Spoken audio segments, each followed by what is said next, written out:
All right, y'all. We glad that you're here today because guess what? I'm Spitface here with the face lady of sports talk, the one and only Cheryl Smith, CJ out of Chi-Town, and Goddess Kelli, the diva of sports debate. Check out the music this week on Shout Out. We are featuring music from Knowledge Born. Will he find his shining star or get the cold, and I do mean cold, feel of the mute button? Well, we're going to find out. But before we find out and give out mute buttons and all that stuff, we got the old school giggle. So let's see it. Some of the old school giggle ain't that old either, but we got a giggle for you. Sit back, drink your coffee, get your giggle on, and then we're going to be into some sports. I love listening to when an audience has to listen to some like stuff that's not politically correct and shit.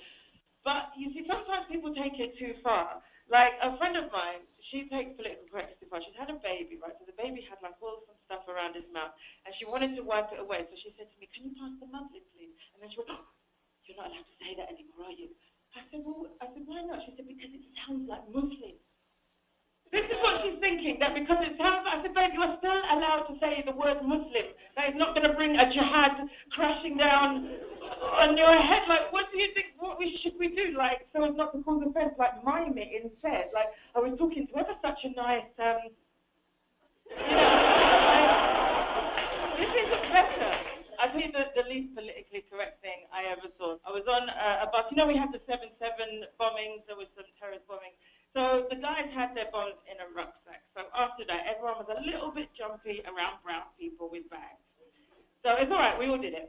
Anyway, so I was on a bus, top deck of a bus, and there was a brown man at the back of the bus, and damn it, I'm going to say it, he had a bag. And this is very shortly after the bombings happened. Anyway, so everyone was just watching him, just absolutely transfixed by this guy, just praying quietly to themselves. And then they just started moving, like 1 seat away from this guy. 1 seat. Now, what sort of bomb did they think that this guy was packing that had a blast radius of 1 feet? You know, did they think it was going to go off like, oh! There's a bomb all over me, look at it! This is going to come out in a hot wash? You know, it's ridiculous. It's 1 seat. So I didn't move, but mainly out of social embarrassment. You know, you don't like to cause a scene. I'd rather die.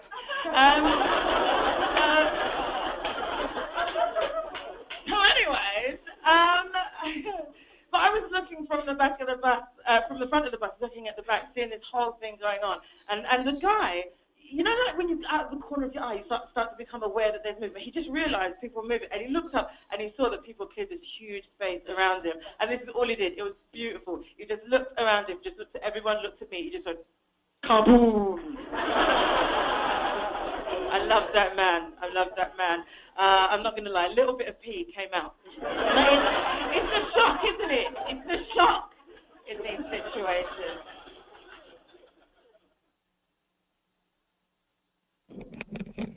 All right, that was the giggle for this morning.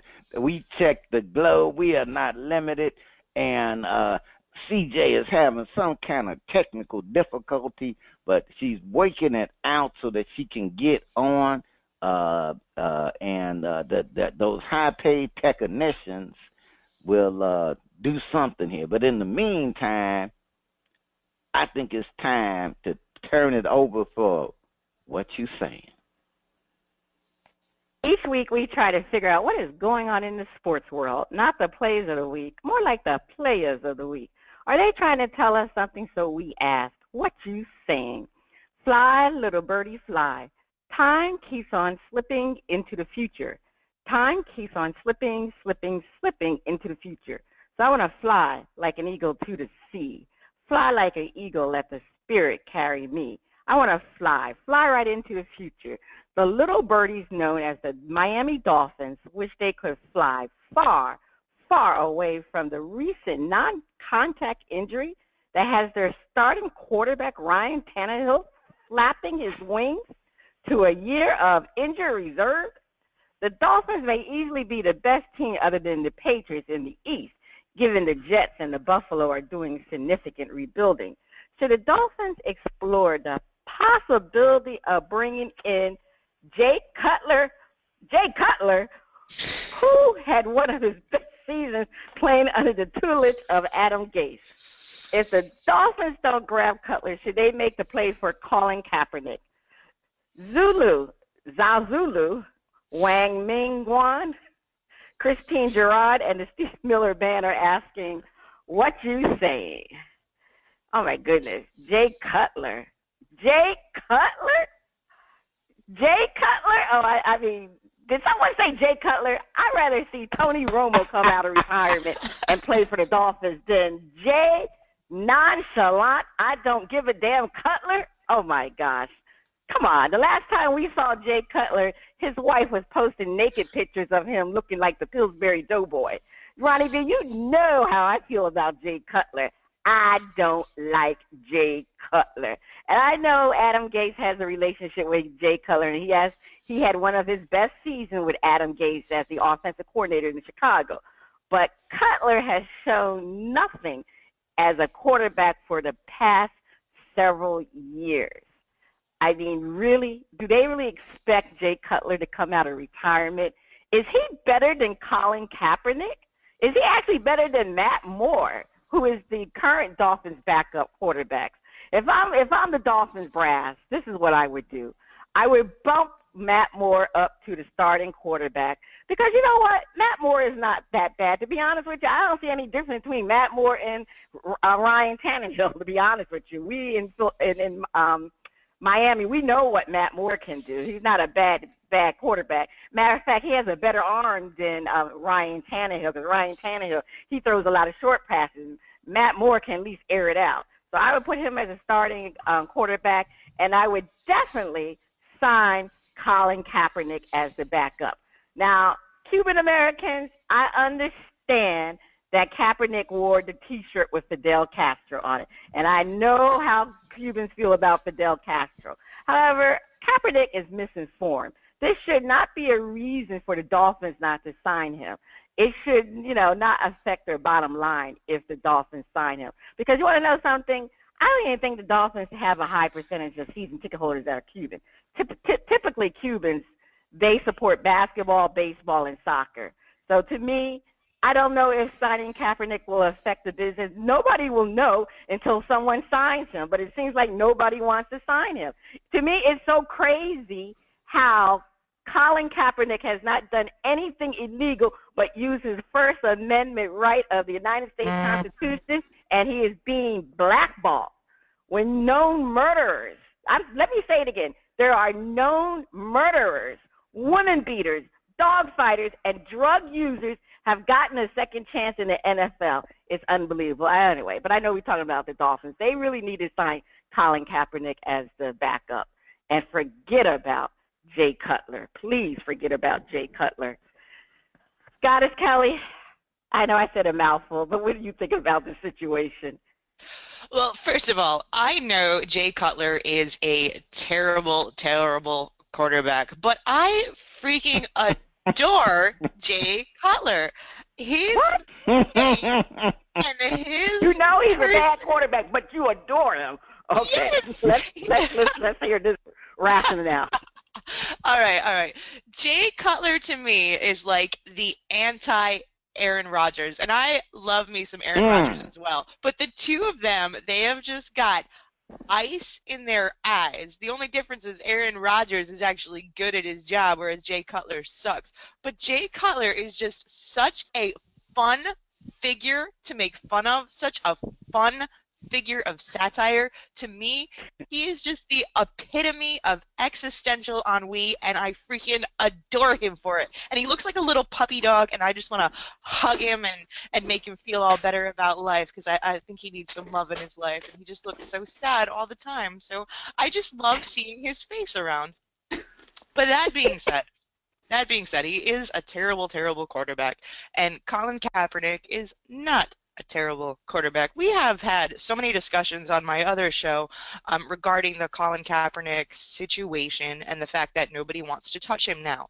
And I understand that the NFL is a business, but we had people last year boycotting watching the NFL because of the Colin Kaepernick protest. And so far this season, I've seen a lot of other NFL fans that are boycotting the NFL for the opposite reason. Now they're boycotting the NFL because nobody wants to sign Colin Kaepernick. So it seems like when it comes to Colin Kaepernick, no matter what the NFL does, the business is not gonna win. So I say teams do what's best for getting themselves the win and screw the money side, get the victory, because winning football games also brings your city some money. It's going to up your ticket sales.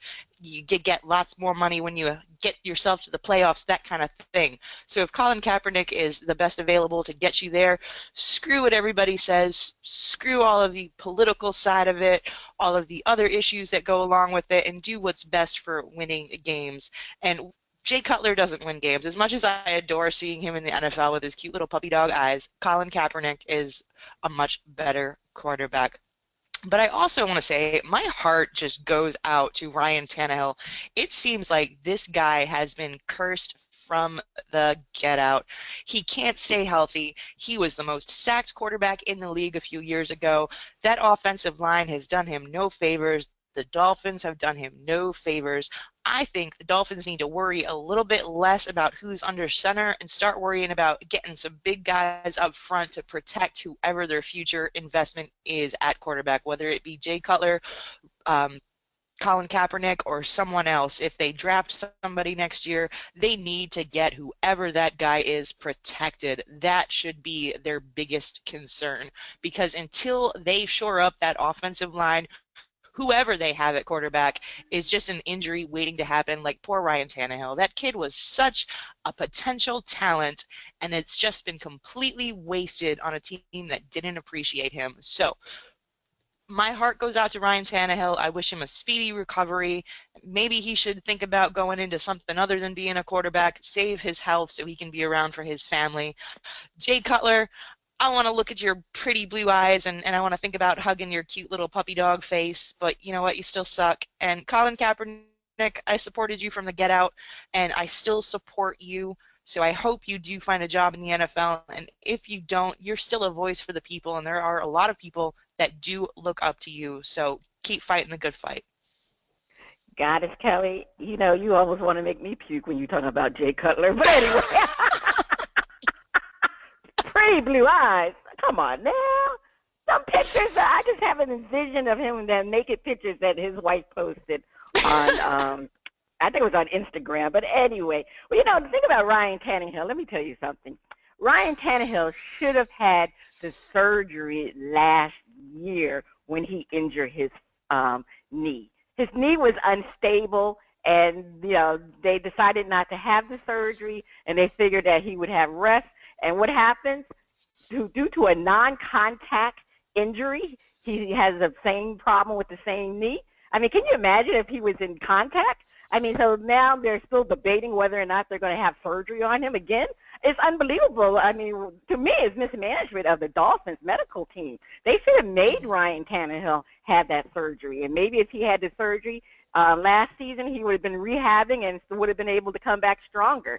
But, you know, when you have a problem with an ACL, I mean, surgery is the best remedy. So, you know, Ryan Tannehill, unfortunately, like you said, he hasn't really shown his talent. But I don't even know really if he was that talented to begin with, because he really did not have an arm. And that was one of the biggest problems with Ryan Tannehill.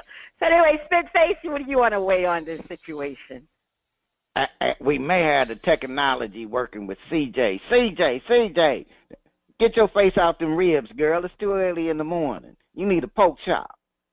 Early in the morning, can you hear me? Oh, hey, CJ. Of course yes, we hear can. You loud and clear.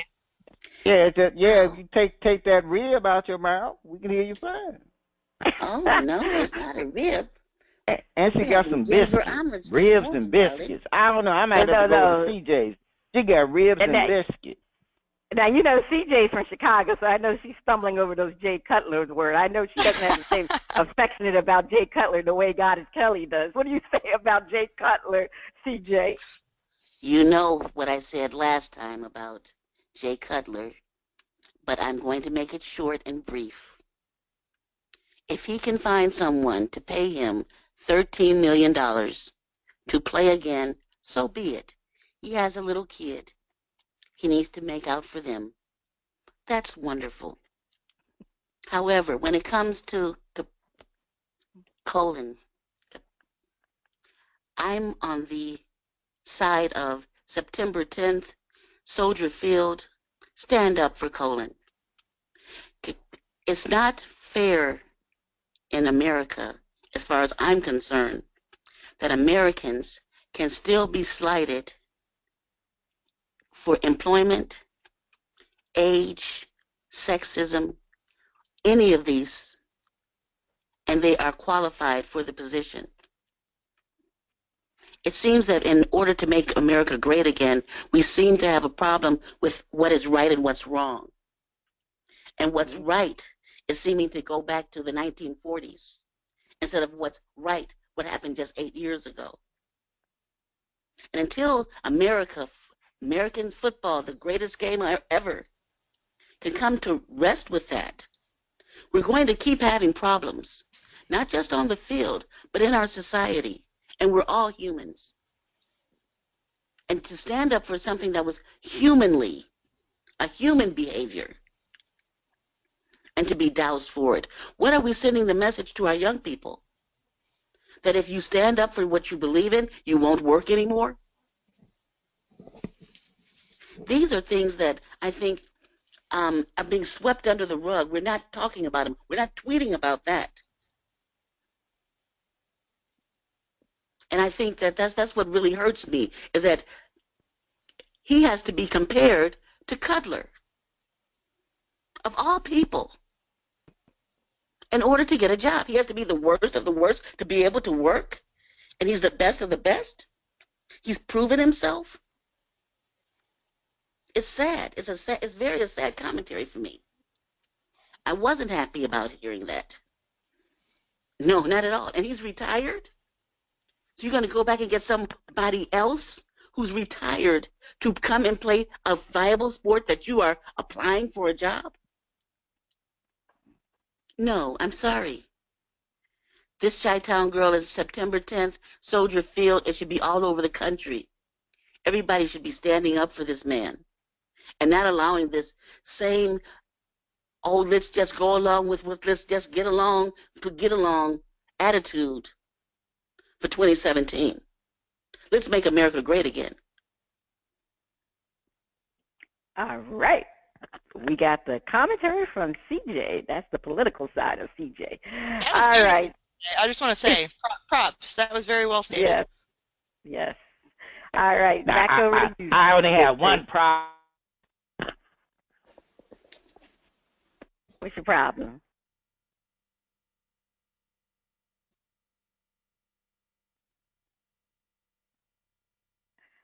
All right. It's over to you, Spitface.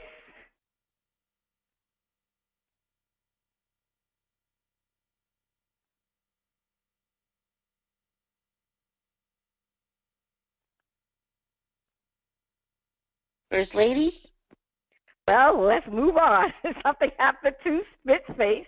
So I guess I'm going to go to the next one. Don't call it a comeback. I've been here for years, rocking my peers and putting suckers in fear, making the tears rain down like a monsoon. Listen to the bass go boom. Explosion overpowering over the competition. I'm towering, wrecking shop. When I drop these lyrics that make you call the cops. Don't you dare stare, you better move. Don't ever compare me to the rest of all get sliced and diced. Competition paying the price. I'm going to knock you out. Huh, mama said knock you out.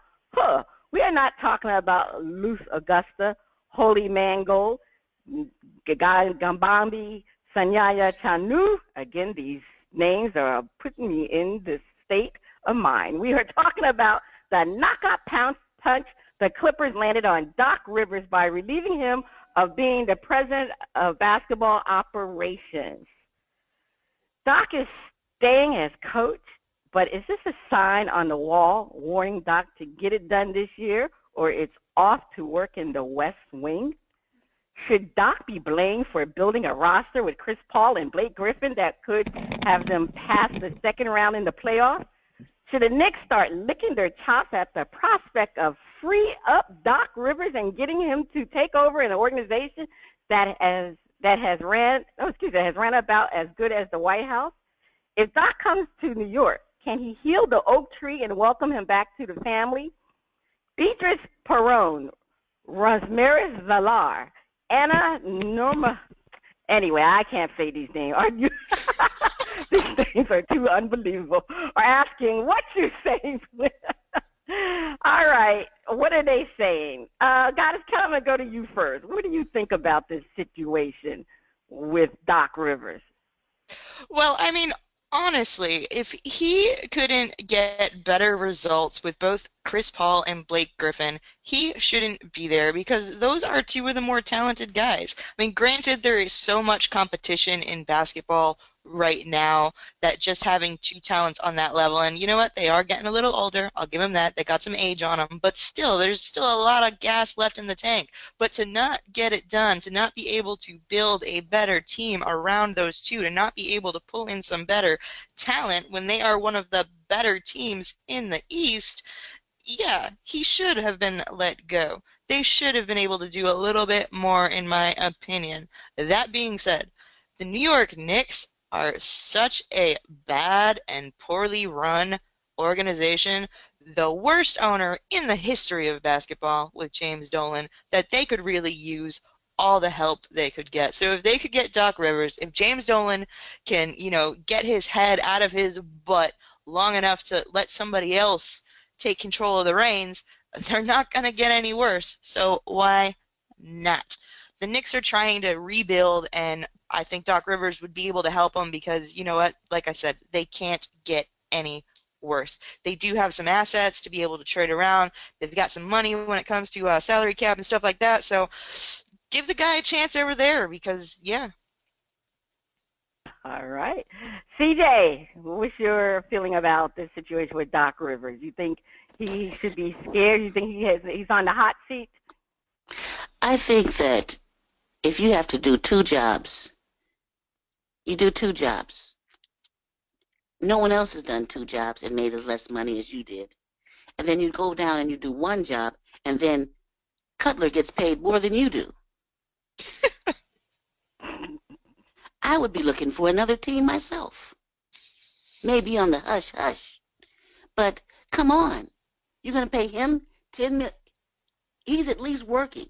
He was working twice as hard because he was doing twice as many jobs. And you're going to say, okay, no, you go back to doing what you were doing. And we're going to pay you less than we're going to pay a retired quarterback? At my age, Rivers not no young buck. He's in and out of these airports and trains and planes and weather and things I'm sure he's getting tired of. So, yes, I think he's been mistreated, in a word, like a little stepchild, and cast out.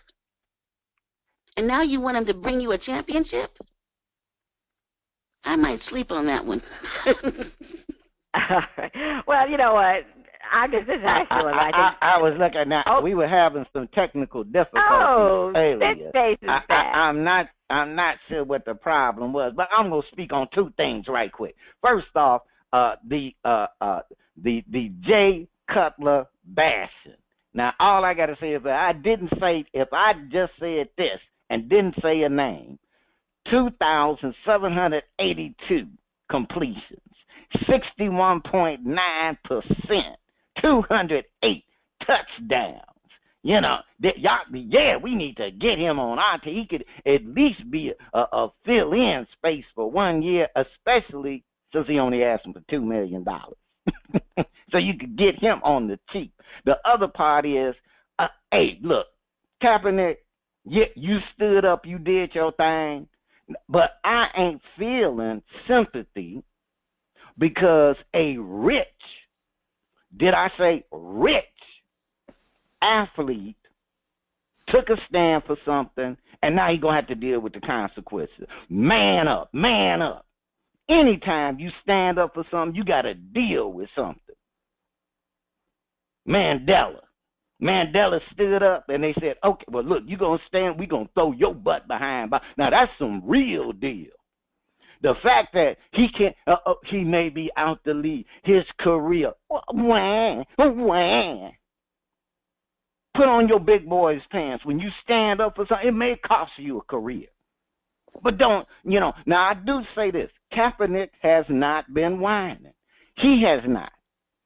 He has not said, hey, you know what? They treat me unfairly. They doing this and that. Because he knew when he did it, he was gonna have to deal with the situation. So if he gonna man up for it, everybody else can stop whining. The man will be back in the NFL. He will be back. He know it. He know it's a matter of time. And that time is called that the season start, and as soon as somebody go down, they're going to all of a sudden go, you know what, Kaepernick's looking real good, and bring him back. And the fans won't care. But it is a business. But you cannot, if the NFL is a business, and the one thing the NFL know is if they go looking at a player and their phones start ringing off the hook from their fans, nothing they can do. Nothing they can do. But during the season, when that guy go down and you need that quarterback, the fans will shut up. Now, as far as my man, Cool Hand Luke,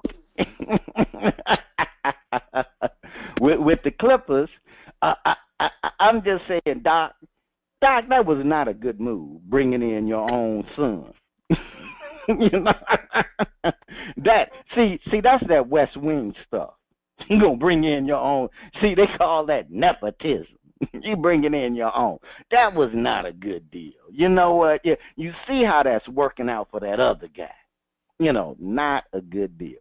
And just because they took away the title, he still got the cash. They didn't change that money, CJ. See, now he getting paid, and he ain't got to do that other work. But the one thing is that if the Clippers and Doc Rivers part ways, it would be great for the Knicks. It would be great. But it would not be great for Doc Rivers. Doc, run. Doc, do a Usain Bolt. Run if the Knicks try to get you to run fast and hard. Yeah. Well, I agree with you because, Doc is an excellent coach, but he is not a good GM by no means of the stretch. And you're right, Spitface. He kind of put nepotism with his family and everything involved with that. One of the biggest problems Doc Rivers didn't do with the Clippers, he really didn't assemble a bench to support the starting five. The Clippers had always had one of the best starting fives in the NBA, but their bench was their Achilles heel, and the rumors were that Doc blocked a trade with Carmelo Anthony from the Knicks. The Knicks wanted his son Austin Rivers, and he chose not to include him in the deal. So that's a situation where I guess he thought blood was thicker than water. But Melo definitely would have gotten Doc a lot further along than his son would, and that's one of the reasons why Steve Ballmer decided to make the decision, and it was the right decision to demote Doc back to just being a coach. And like you said, Spitface, he did get to keep his money.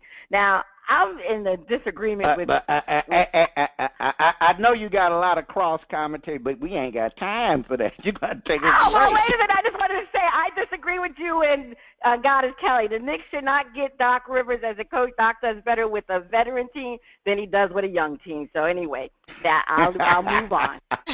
Hey, Spitface, you wanna repeat those names for the contest because I butchered those names up.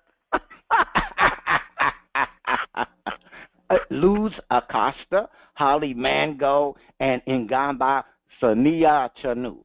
And I don't see why there was a problem, but take us a break. All right. The first two listeners to email us or send a shout out why the ladies are grouped together will receive a $25 gift card from our partners at NFLShop.com and Interstate Batteries. Now, the hint is they are pickup artists. Stay tuned. Coming up next, we have a performance from Knowledge Born on the first part of Shout Out. Hey, where's Dizzy Mac? I know. We need a bearskin rug.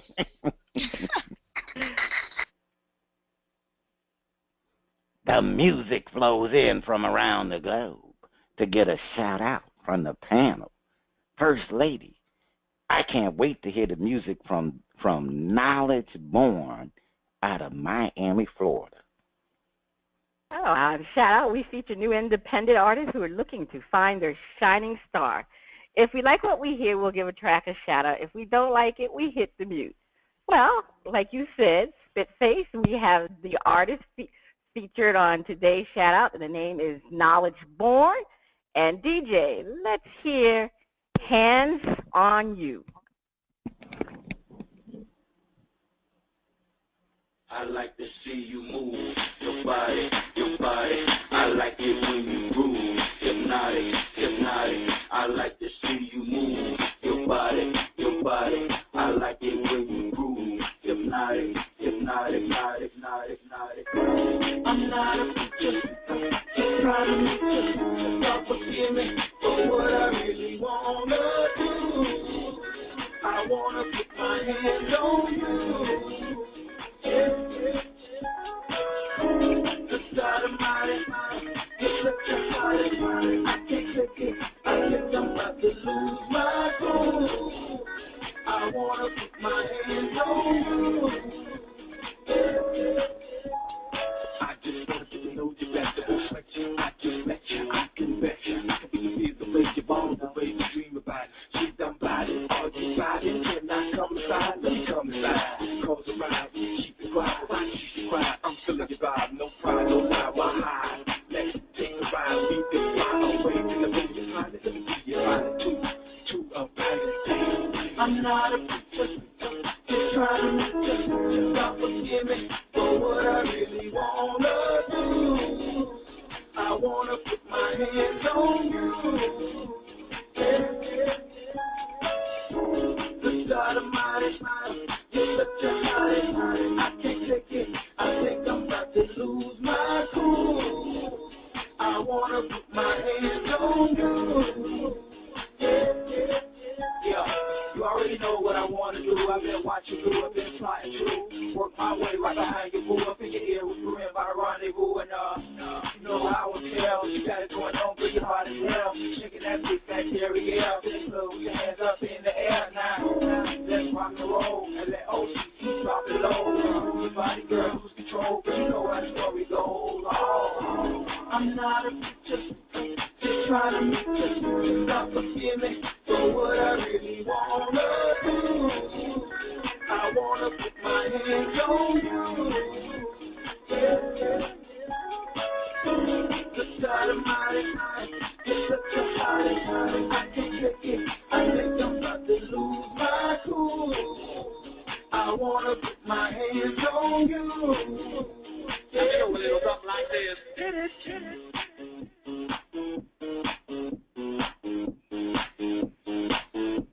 I like to see you move your body, your body. I like it when you move, hypnotic, hypnotic. I like to see you move your body, your body. I like it when you move, hypnotic, hypnotic. I like to see you move your body, your body. I like it when you move, hypnotic, hypnotic. I like to see you move your body, your body. I like it when you move, hypnotic, hypnotic, hypnotic, hypnotic, hypnotic,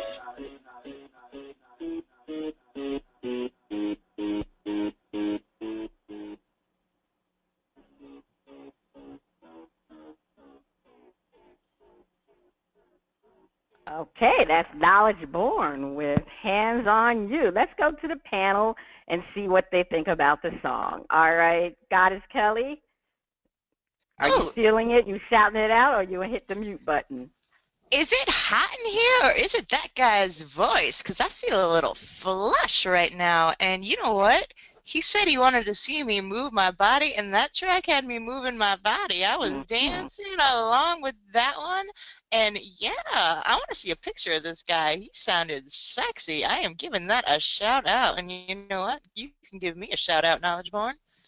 Okay, hey, Goddess Kelly. She likes the knowledge born. That's a rarity for Goddess Kelly. All right, all right, CJ. What did you think of knowledge born? Well, I have to agree with Goddess. It did make me think of going to the gym and getting Your things body, huh? in tone. It did make me think of toning up. It'd be All a great, right. great tune for that list. I'm shouting it out. All right, great aerobic song. All right, spit face. All right, get your so y'all said "Hands on You" is a workout song. Get your workout going. I had a nice little beat. I'm gonna shout it out. That's all I'm saying. I'm gonna shout it well, I think it's unanimously. I thought it was a great song too, upbeat tempo. Yeah, he's out of Miami. I have to check him out. Knowledge born out of Miami. He's talking about hands on you. So I think he's definitely got shout outs from the panel. So we'll have to, on part two of shout out, we'll have another performance from the knowledge born. Speaking of knowledge, is that the sound of my favorite underwater friend who's going to bring his knowledge to us? Is it time for flipping?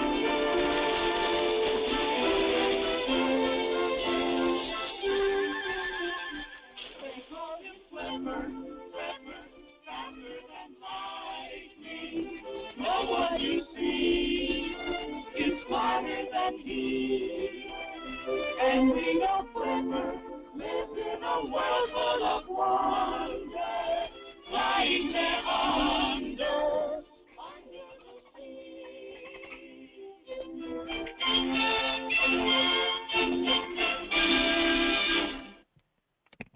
All right, y'all. It is time for Flip It, while hosts defend, appointed, and flip the script and defend the opposing view. Dallas, that's right, them there Cowboys, had a rookie QB and a rookie running back that became superstars. But we want to know who will have the better season this year, Dak Prescott or Ezekiel Elliott. So, panel, defend. The league has seen the tape on Dak. He will have a slump, and Zeke will make the Pro Bowl. You know, I've looked at this situation, and there's one thing that holds steady in the NFL, and that is when you make a splash and you new on the scene, them defensive coordinators don't have no tape. So they trying to figure out your weaknesses. They trying to study and see what they can do to confuse you and mix the game up, especially being a quarterback. So a lot of times as a rookie, you know, they just say, hey, you a rookie, blitz, you know, because usually they see rookies see that oncoming traffic heading their way, and they start making mistakes. But that was cool under the pressure. And it definitely proved that he is a superstar. But once they get that tape on you and they can start really game planning, that's your behind. And for most quarterbacks, if they did great that second year, they got that sophomore slump. Because now they done figured out your game, and you got to create a new game and learn things you know that worked last year ain't gonna work this year. And as far as Zeke, my man Zeke, you making the Pro Bowl for two reasons. One, because you can run. You are a good running back, bro. And the second thing is something CJ said. When you got them big guys up front who can make them holes where you can run through, hey, you on Fantasy Island. It's a beautiful day. So Dak, sorry, dude, sophomore slump. Zeke, see you in the Pro Bowl. CJ, defend. I'm just rooting for both of them. Yes, I am. They just brought a little smile to your face last year, if you remember correctly. In both instances. I think they're going to be a winning pair again. And Pro Bowl, yes, possibly. I'm rooting for them to get there. Together, maybe even. Wouldn't that be something? But Could be. All right. Goddess Kelly. I know how much you love the Cowboys. Defend. yeah, we Well, know.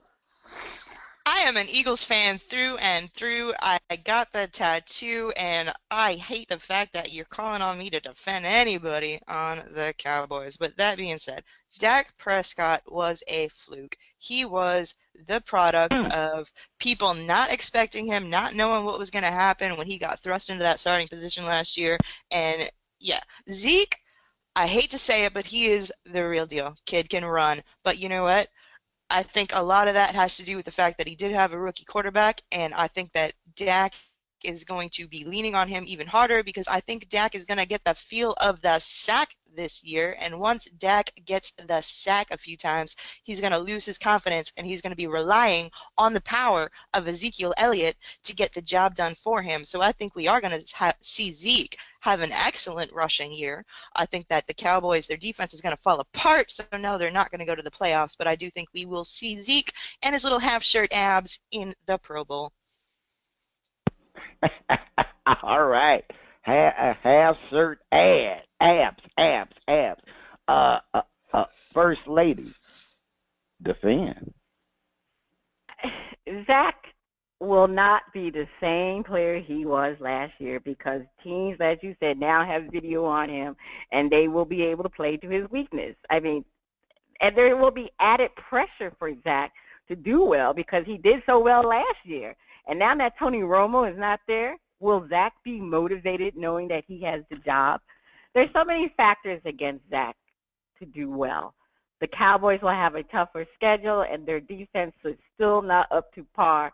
But on the other hand, Zeke, well, yeah, he'll have the same issues as Zach, but Zeke is definitely a better running back than Zach is a quarterback. As Goddess Kelly said, Zeke is the real deal, and Zeke is not going to have pressures on him. Now, yeah, he's going to have possible facing a suspension, but that's another thing. But the thing is, Zeke can run. And even if teams have footage on him, let's face it, the Cowboys' offensive line is still dominant, and they will propel Zeke to great numbers. I mean, the Cowboys' offensive line is built for the run game. So Zeke will continue to do what he does best, and that's run the ball right down the throats of the defense. And he is going to have another super season that he did last year. He probably might win the rushing title again. Go Zeke, run Zeke, go Zeke. I'm a little hesitant to say run and an athlete after O.J. Simpson, but I don't know. It just it's like a comma theme, so I kind of just don't say run. I might go boy, anything, but run. we have to flip the script. All right, you heard the defense, but this is flipping. We have to flip the script. Zeke can't keep his hands off the ladies, and a possible suspension will be weighing on his mind. So, will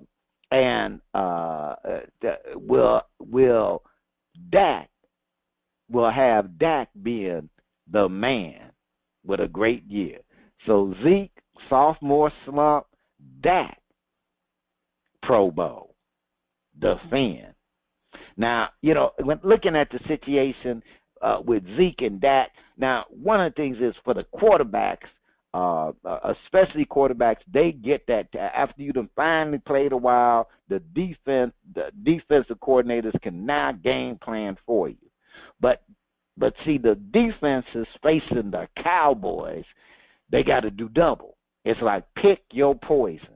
We can game plan for Dak, or we can game plan for Zeke. But trying to knock out both of them ain't gonna work.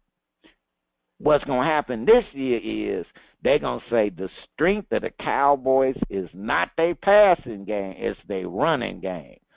Stop the run. Stop the run.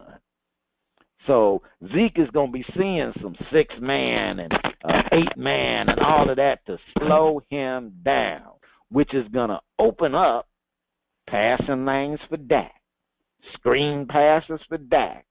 Dak is going to be doing great. Zeke is going to fall off somewhat. He ain't going to have a super slump, like he ain't going to do nothing. But he ain't going to have the year he had last year. So, and since he can't seem to keep his hands off ladies' breastises, that's going to slow him down too. So, Zeke, keep your little hands to yourself. They're gonna be ganging up on you, so you ain't gonna be running amok like you did last year. Dak, have a sit back, blow you one, and get ready for the Pro Bowl. Goddess Kelli, defend. All right. We all know why the Cowboys have had such a good running game. It has nothing to do with the fact that DeMarco Murray was a good runner or that Ezekiel Elliott is a good runner. The Cowboys have had a good running game because they have one hell of an offensive line. That is it. That is the power of the Cowboys, that offensive line. That being said, Zeke, he had an amazing year last year, and he got ahead so big he thinks he is untouchable. We are going to see him pay the price for his hubris and the fact that he can't keep his hands off the ladies, as you say. And we are going to see some suspension. We are going to see him get cocky. We are going to see him turn into a fumble machine because he thinks at this point that he is above everyone else and he needs to be knocked down a peg.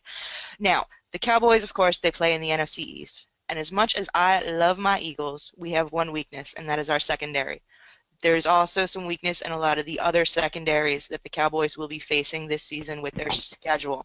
That opens the door up for Dak Prescott to throw downfield because the Cowboys do still have some viable receivers. So I think we're going to see Dak Prescott taking the ball into his own hands and getting it downfield, burning those weak-ass, slow-ass secondary players in the NFC East and the rest of the league because there's no good corners right now. The NFL is just crying out for good corners, and we can't find a good corners. Please, God, can we have a good corner in the NFL for once? Please. But anyway, Ezekiel Elliott, he is going to fail. Dak Prescott, he is going to be going to the Pro Bowl. All right, we heard the defense from the goddess. CJ, get that rib bone out your mouth. Defend. Well, I'm thinking Zeke is going to have a revelation this year. I think he's going to keep his business private. And he's going to show you that he can run and keep his hands off the ladies. I know that's a shocker for me to say, but I'm going to have faith in him. He's going to do it this year. Instead of bringing him down a peg, we're going to see if he's going to raise himself up a little bit. Because I think it hurt his feelings. You might have seen him smiling and being all happy on the outside, but I think after he squoze those little tatas, I think he knew he made a mistake. He didn't want to go there again. Not anytime soon. They beat him up. They arrested him. It was really bad on social media. I don't think he could have eaten ice cream for a week after hearing some of those comments. So, I think he's going to change. That's my flip on Zeke. And that quarterback, his freshman year, yes, he's got something planned for you guys next year too. Because you think that he was so great, wait till you see what he's going to do this year. He's going to fool you all. He's going to come in there, and he's going to be breathing and waving and moving and shaking, and you're going to say, those darn Cowboys again. Because we all know we love to hate the Cowboys. All right, love to hate the Cowboys. You know what? I won't give them that much love. I just hate the Cowboys. I have no love for the team that had the audacity to come in the Soldier Field, take the little bear, put him down, and had a kicker kicking. I know, but no, never, you know what? Never, you know what the big guy says upstairs. We have to forgive. It didn't say forget. Not in that case. All right, but the First Lady always has the final word. The fan. It will be hard for Zeke to have a great year like before because, let's face it, the Cowboys ran more rushing plays than passing plays because they had a young quarterback that they weren't sure they could trust, Dak. Now that Dak is a year mature, he will be passing more, so Zeke will have, Zeke's not going to have the same opportunity as he did last year. And the thing that now is really great is Zach knows that he has this job without any competition. So he will feel freer to throw more deep passes without fear of being pulled out of the game for you-know-who, Tony Romo. This year will be Zach's time to really show the NFL that he wasn't a fluke last year, that he is here to stay as the Cowboys quarterback, and he's really going to have a great year. And we're going to see the best of Zach, and he'll show everybody. I don't know why I keep calling this man Zach. It's like the Zeke and the Zach show. It's Dak. To see why Dak is going to be a great quarterback for the Cowboys in the future. All right, Bertha, you trying to create a hybrid, Zeke and Dak hybrid. A Zeke and Dak hybrid. That might be kind of, you might get a call from the NFL going, do you know something they don't know? You've been experimenting in the lab. Now, y'all know the First Lady came out of the medical field. She knows some people. Hey, Dr. Frankenstein. First Lady, please take us to break. Stay tuned. Up next, the funnies and our favorite underwater friend on Flip It Part 2. Oh, Bears. You too, Jacob. Shame on you.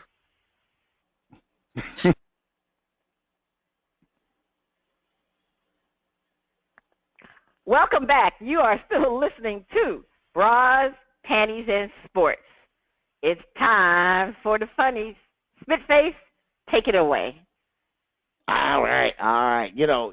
It's Pet Day here at Old Grumpy Radio, and the First Lady has her little poochie with her, and her poochie took her microphone. We've been chasing the poochie around all during the break, and finally CJ came off one of them ribs, and we were able to get it back for her.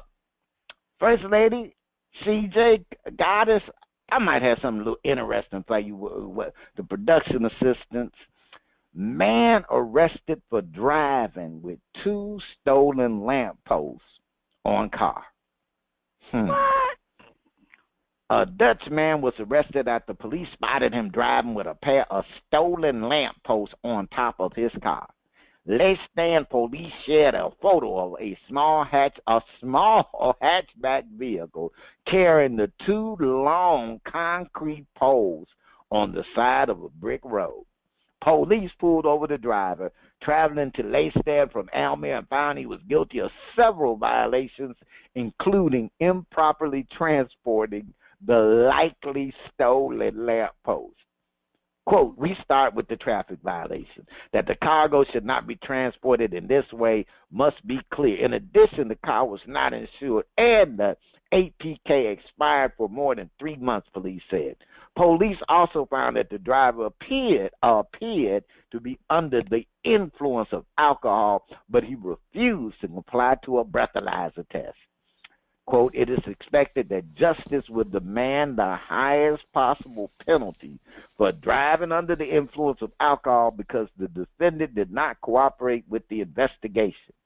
Upon investigating the origin of the lamp posts, police determined they were likely stolen from Almere and the driver was guilty of other offenses such as fueling the vehicle without paying.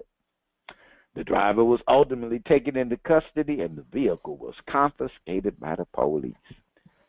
I don't know. I'm going 2 concrete lampposts on a small hatchback. I think there had to be more than alcohol involved. Only alcohol can make you do something that dumb. I think my man was just dropped on the head at birth. I think he'd have had a long history of problems. But gosh darn it, the water is splashing on you. It must be time for our favorite underwater friend. It's time for Flip It Part 2. You are Andrew Luck, and you are the quarterback of the Colts. The legacy of Peyton Manning hangs over you like bad perfume on a $2 whore. Will you get your team to the playoffs and make some noise? Panel defend. Andrew Luck has a lot of luck, and it's all bad. No way, Jose, they make the playoffs, especially with J.J. Watt holding it down for the Texans. My. Andrew Luck, my man, you got Luck as a last name, and you can't get no luck.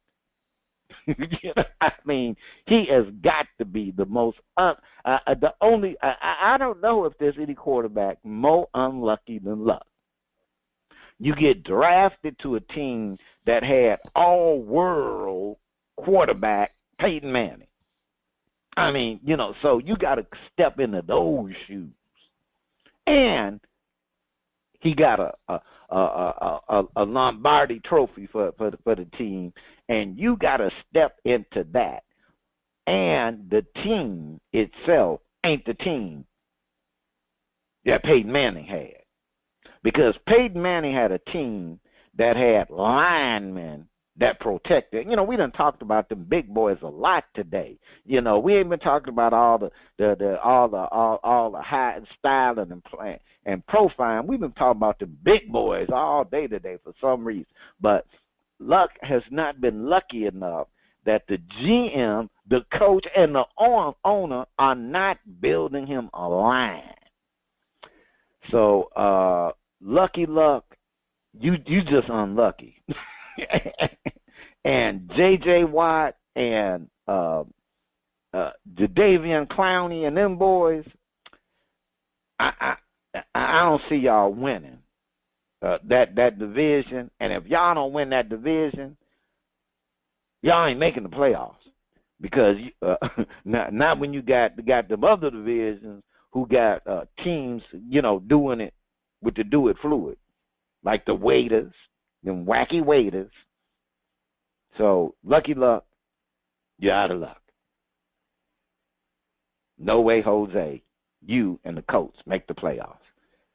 CJ, the fan. I'm trying to defend Mr. Luck, like you said. But maybe it's just lucky that he's got a job. If he didn't have it, everybody had to come behind somebody. But he did have the worst luck in having to come behind Peyton Manning. He tried. You know how I feel about these flippets. I really don't want to say anything bad about him. But we're going to hope he has a better year. All right. Maybe a four-leaf clover. Four-leaf clover. He can go up to Notre Dame. He can go up to Notre Dame. They're in the same state. Maybe a rabbit's foot might help.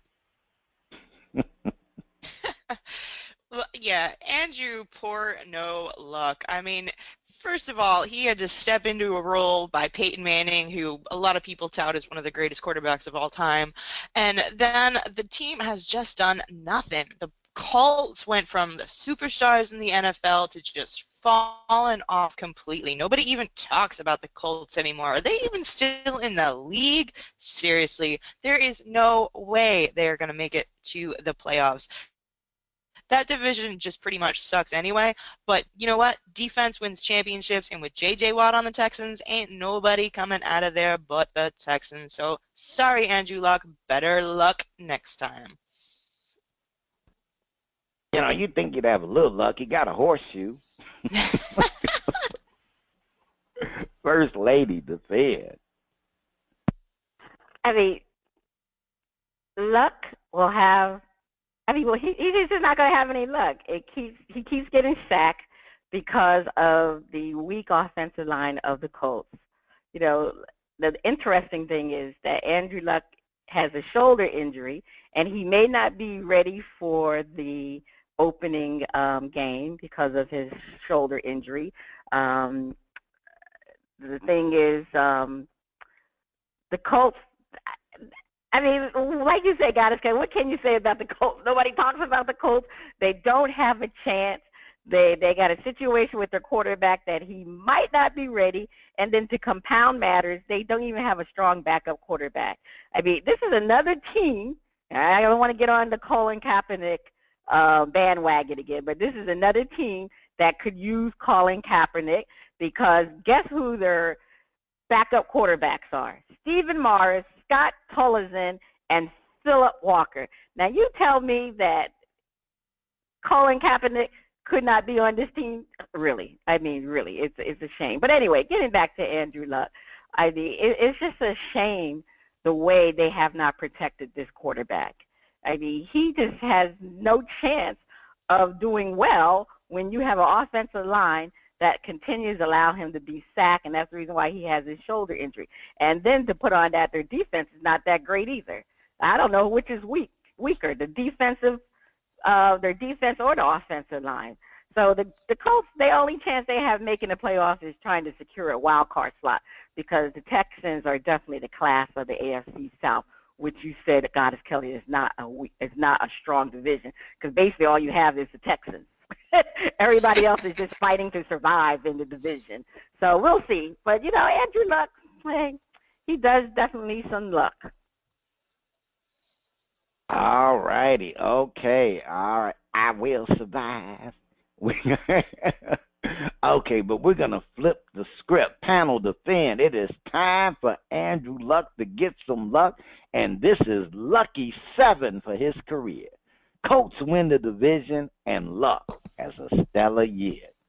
You know, you could, as the worm turns, Lady Luck has had her back on Andrew Luck for so long that it's time for him to get a little bit of that leprechaun magic. And the thing that's going to help Andrew Luck is that the Texans have the same problem until they prove otherwise that they've had for the last several years, which is what will the quarterback do? Because they got the defense. The Texans have drafted them the future, and they still young.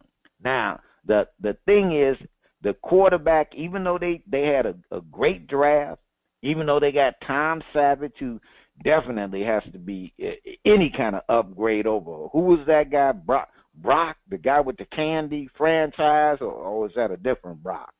Well, they should have got the guy with the candy franchise instead of the one who they gave the franchise to with all that money. But this is Luck's year to turn things around while the Texans are still playing around with who's going to be their starting quarterback. Lucky Luck, things is take that roll of the dice is coming up. Lucky 7 for you. CJ, the Finn, Lucky Luck gets lucky. He's going to be lucky. It's an eclipse coming up August 21st. Tides are going to change. Things are going to happen.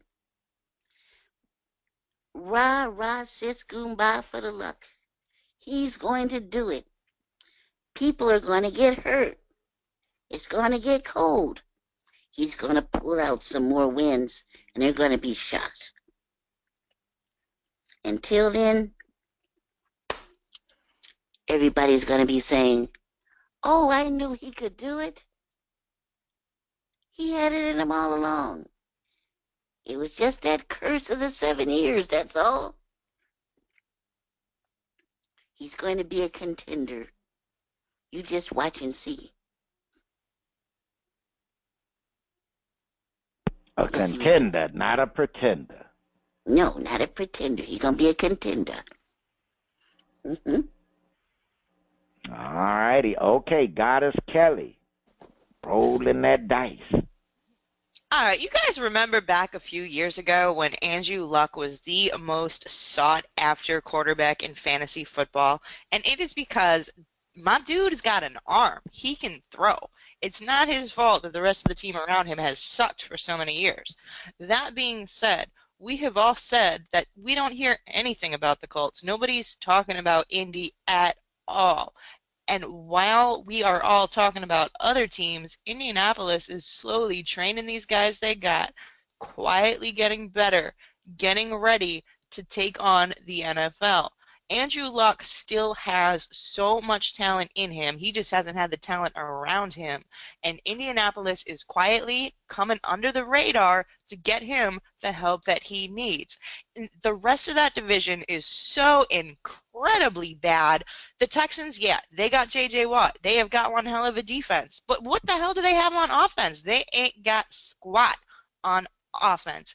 And last I checked, it was scoring that makes you win games. And that's something that Andrew Luck knows how to do, even if the rest of his team hasn't lately. There is a reason he was fantasy gold a few years ago. He is still that same quarterback, and we are going to see a resurgence in Indianapolis, and they will be going to the playoffs. A resurgent Lucky Luck. First Lady with the final word, defend. Andrew Luck had a great year last year despite the inadequacies of the Colts. People didn't even know he was having surgery until the owner nonchalantly mentioned it on a tweet.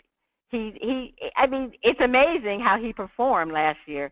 So once his shoulder problems are corrected and he recuperates from the repair, Luck will show everyone why he's the next best quarterback behind Tom Brady and Aaron Rodgers.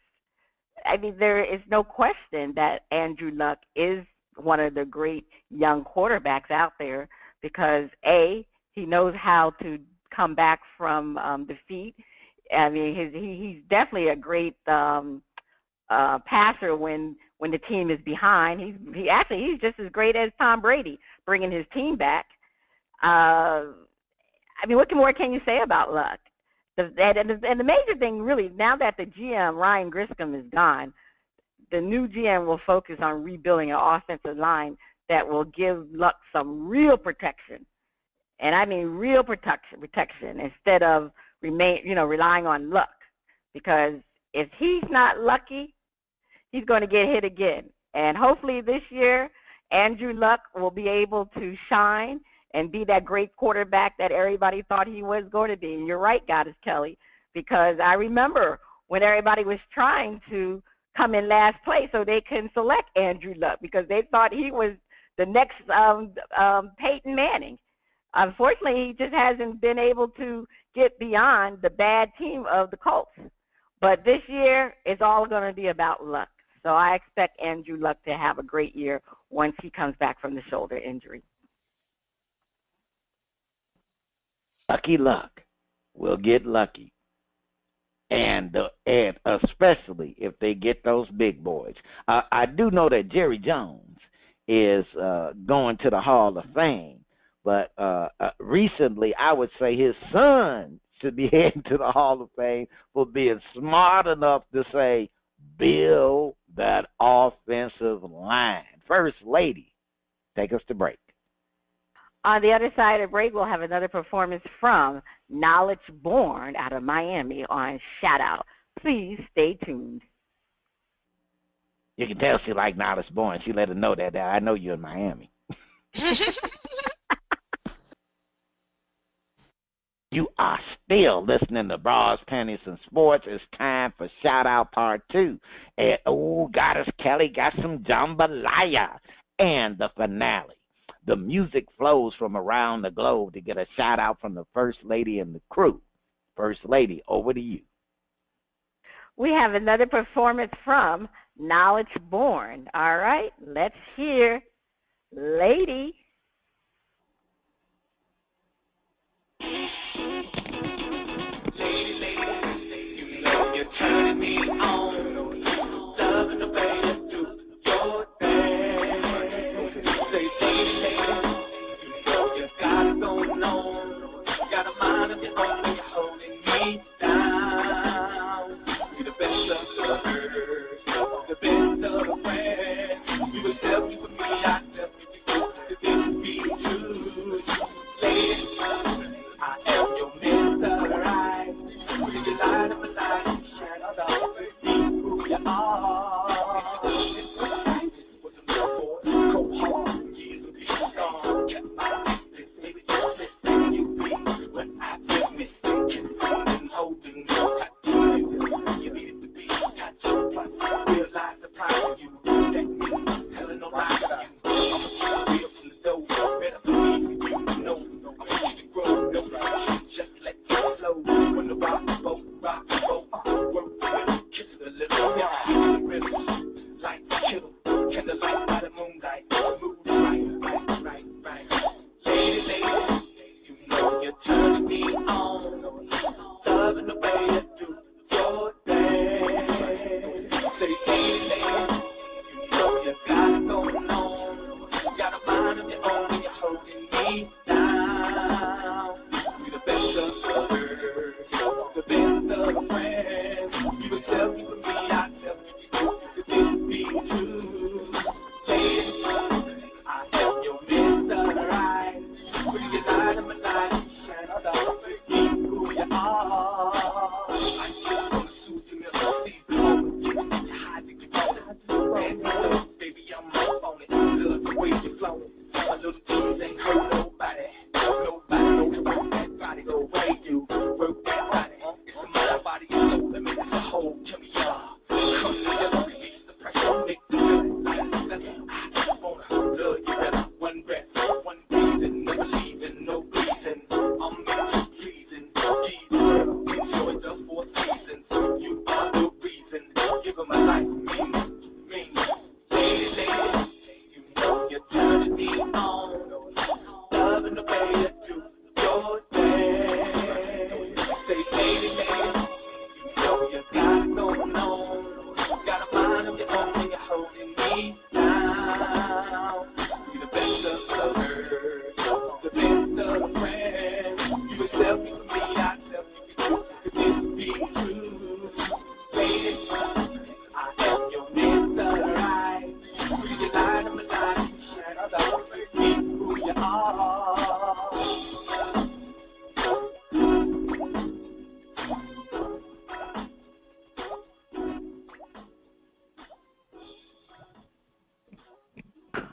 Okay, that's Lady. That was short and sweet. Let's go to the panel. CJ, what did you think of Lady? Nice. Okay. Nice? You shouting it out? All right, let's move on. Spitface, what did you think of Lady? I'm going to give it a yo. I wasn't quite feeling it. There was some parts to begin, but I'm not going to hit the mute on. I'm going to give it a yo. Okay. Goddess Kelli, do you still have that same feeling about Knowledge Born on the second song as you did as the first? I liked that first song so much. I think maybe my expectations were a little too high. This one to me sounded like a bad boy band B-side. Yeah, that's a lot of B's. And I was disappointed. Knowledge Born, you're better than this track. That was weak. The lyrics were Sweet. all right, but the beat and your voice wasn't as good. You didn't bring the sexy on that one. It was weak. Okay, so I'm hearing that that's not a shout out. You're going to hit the mute button. Uh, I'm going to give it a weak shout out. I don't think I'm going to mute it, but I'm not going to yo it. But it, I like the words. It wasn't as upbeat, but you know what? It still was okay. It still was okay. It has some promise. It just was kind of quick and short for me. That's problem what the problem was. But anyway, I'm gonna shout it out for Knowledge Born. He has potential, especially since he's from Miami. So anyway, I have to look him up and see what's going on with Knowledge Born. All right, so that's the end of the shout out. If you like what you heard from Knowledge Born, check him out at oldgrumpyradio.com. If you would like to be heard or have any comments, you can send your emails and tracks to Panties at oldgrumpyradio.com. Goddess Kelli, it's over to you for some jambalaya. We have got a special mix for our panel. I'm going to read you a quote, and then I will ask the panel to say how the quote relates to someone or a situation. Today's quote is, "Today, a man knocked on my door and asked for a small donation towards the local swimming pool. I gave him a glass of water." So panel, how does this quote relate to the awful, terrible Dallas Cowboys and their chances of winning their division? Spitface, let's hear from you Oh, first. Goddess Kelly, this is so perfect. How it relates is that last season was the glass of water toward the donation. And what's gonna happen is that those Dallas Cowboy fans, those Rabbit fans, now you know they drooling, they just can't wait. They got Super Bowl, it's just gleaming in their eyes, but it ain't gonna happen. So, but it's like I said, last season was the glass of water. This season, they will find out there will be no splash. First Lady, what do you think? Well, I'm gonna tell you this. It means this saying means to me that the Cowboys have a very, very small chance of winning the East because of the Eagles and the Redskins. I think they have gotten better. The Redskins and the Eagles, they are the big swing pool. And the Dallas Cowboys, they're that glass of water. It's a small drop in the pool for them to win the East. That's what I'm thinking about this situation. The Cowboys, with all the situation and all the problems that they have, they always got problems with people in trouble. So they got a small, and I mean a very minute chance of winning the East. It's just a glass of water. That's a small chance. That's what I'm thinking. CJ, what are you thinking? Well, a glass of water is either half empty or half full, depending on how you look at it. So therefore, they're halfway there. Either they're halfway going to lose or they're halfway they're going to win. That's how I'm looking at the glass of water myself personally. They might have to drink it up, or they might have to throw it on their heads because they had a celebration. As you said, the Eagles, they're going to do some things. They might not have a great chance, but like I said, you never know what could happen with the eclipse coming on and the weather changing and acting all crazy. It could be 15 degrees below zero, and you know they can't play when it's cold. That's true. That's one thing with Dallas is they have never been able to win when the weather gets chilly outside. They are the definition of a car with no clutch. They just try and run on automatic and it doesn't work for them.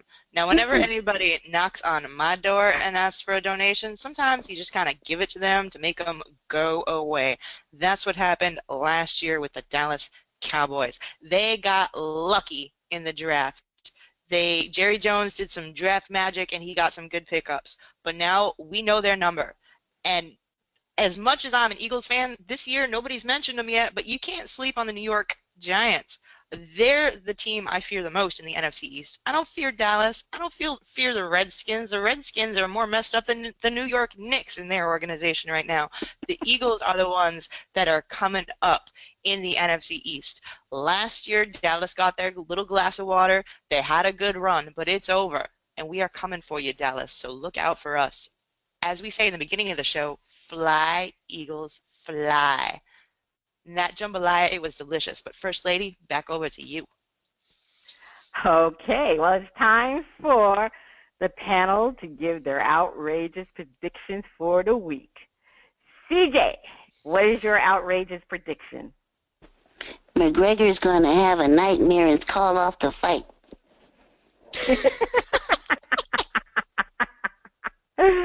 All right, Goddess Kelli. We are going to see Tom Brady go down with a preseason injury. 40 years old. Oh, that's the new 50. Okay. Spitface. We will see Tampa Bay be in the NFC Championship game. I don't think that's too far from outrageous. I think Tampa Bay is pretty good.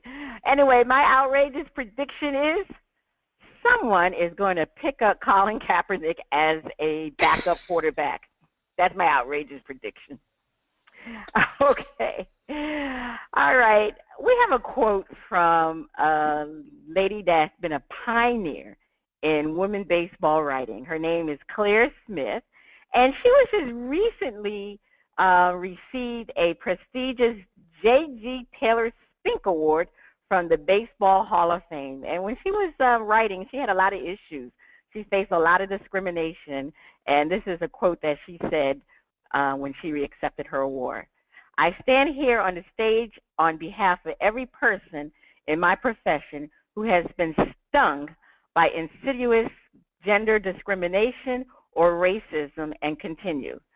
You are unbreakable. I am proud. You go, Claire Smith, a pioneer. All right, well, please enjoy the poetic performance at the end of the show. This has been Cheryl Smith, CJ, Goddess Kelli, and Spitface. You have been listening to Bras, Panties, and Sports. See you next week. He was all that a woman could need sexually. That's what she said to me as he walked past me.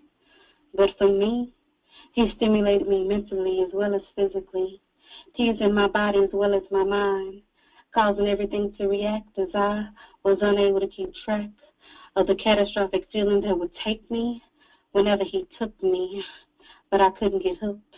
It was just a look that we get when our eyes met, but he wasn't mine, at least not all the time. It didn't matter, because we were magnetized as our bodies would collide. When I gave him head, he was mesmerized. When he licked my clit, I was energized by his tongue, causing me to come over and over, as if he knew just what I needed each time we met. And then he would enter a place that I never allowed anyone to go, massaging my thoughts, stroking my mind, fucking my body all at the same time. And he would put a special touch right there. And yes, it was he who said that it's dangerous when it stopped being about sex. Our mentals began to connect. We would conversate, and he would compliment and arrange his time to coincide with mine. And although he wasn't blind to see beauty as she passed, I knew that when I was gone and it was over, he'd never forget my ass. He used to use all kind of sex tools. They never hurt. I always left a bruise on the inside of my thigh. a mark to let me know that he had been there and would be back again, to make me come until my body was numb. And just when I thought he was finished, he would lay his hands aside my face and start all over again and say it, Shiny, come again, again, again. And he would take me for a ride, allow me to be wild and free, to be that freak without judging me. But I guess it just takes one to know one, because he was the type of freak that I needed in between my sheets, the type of freak that could supply all of my needs upon demand. Now let me share a description of my addiction. He was a freaky thing, a kinky thing, my secret thing, and yes, his thing does hang.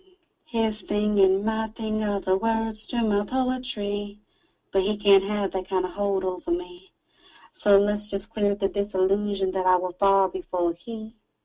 She said that I will be in the daylight with a flashlight looking for his ass, but weak, I am not. See, sex is all that is prospered here. He is my friend, my dick in a jar, there to break in case of emergency. And of course, that might happen quite often, so I'll just call him my secret thing, who is fine and who can do me anytime. So just call me up whenever you want to grind.